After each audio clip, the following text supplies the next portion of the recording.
I think this is the right time for students to start looking beyond graduation and where they are at that particular point.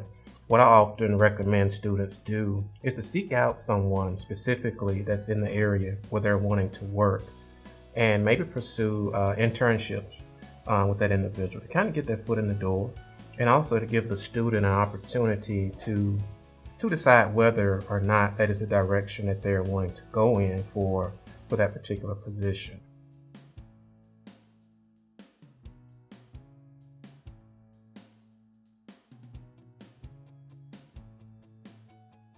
I have been a registered nurse for 19 years. I've been in the healthcare arena for 19 years. And 19 years ago, when I first graduated from nursing school, there was not this social media website called LinkedIn. I love to sing the praises of LinkedIn. So I would recommend students now, especially with technology the way it is, to have a functioning LinkedIn page.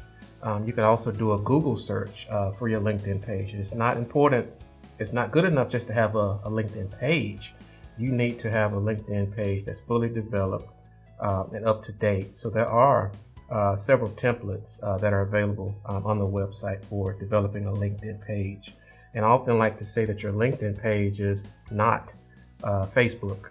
It is what it is. It's LinkedIn. So it is your electronic resume that does the talking for you while you're asleep at night or while you're in school working to obtain your degree.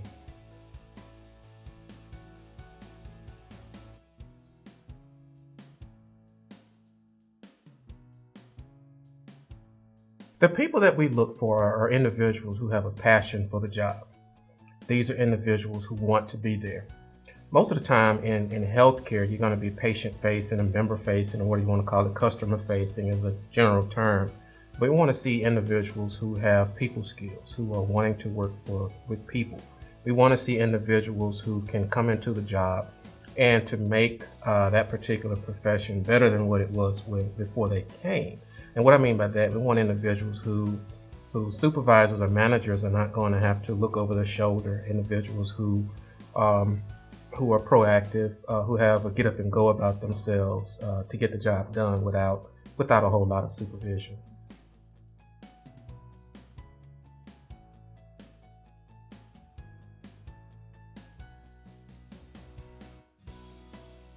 Hiring managers want to see that individuals are serious about that particular profession. And to make sure that we select the right individuals, we actually look for individuals who have resumes that are tailored toward that profession or job that they're seeking. You want to make sure that your vision statement is clear. You want to ensure that you're truthful on your resume to ensure that you have a fully developed resume that is comprehensive of your experiences. And also it needs to specifically spell out your skill sets and those qualities that you would bring to that profession.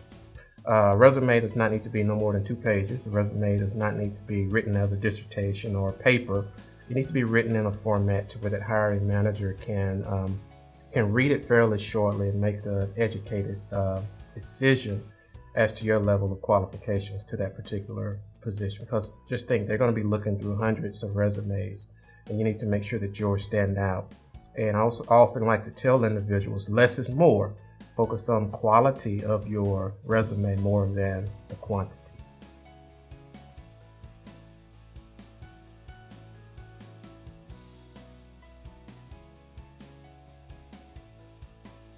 For the interview process, I'll start with the do's. The do's is be on time.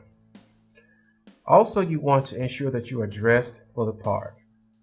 Even if you're, for example, if you're graduating from a respiratory therapy program at a community college, do not show up for that interview in scrubs or a t-shirt.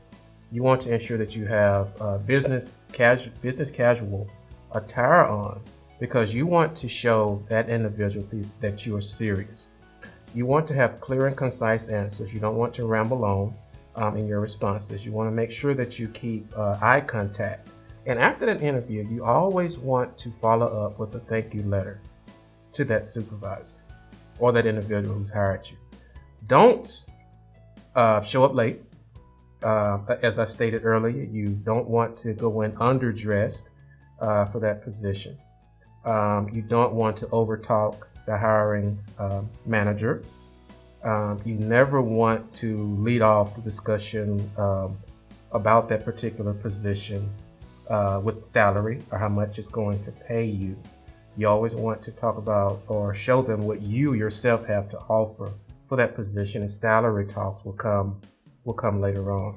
But being on time, showing that you're serious, sitting up straight, having that executive presence, as I often like to say, have a presence that, okay, they would, think that they're missing out not to have you. So you want to show them that you're ready for that position.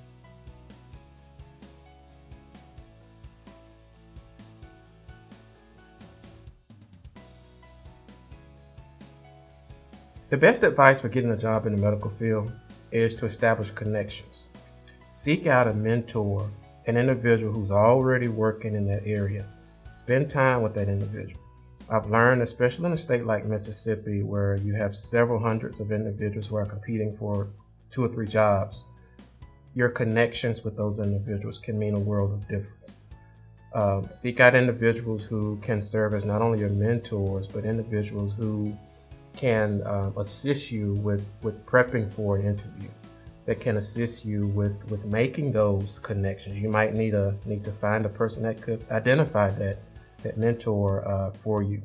But connections are going to be key as individuals are seeking positions in the medical field. And also seek out those individuals those organizations who offer internships in those various areas. I've, in my previous positions, I have had a lot of interns who have come in for summer interns and ended up being employees of the organization. So if I could give 2 areas of advice, seek out a mentor and also seek out opportunities to do internships in that particular organization.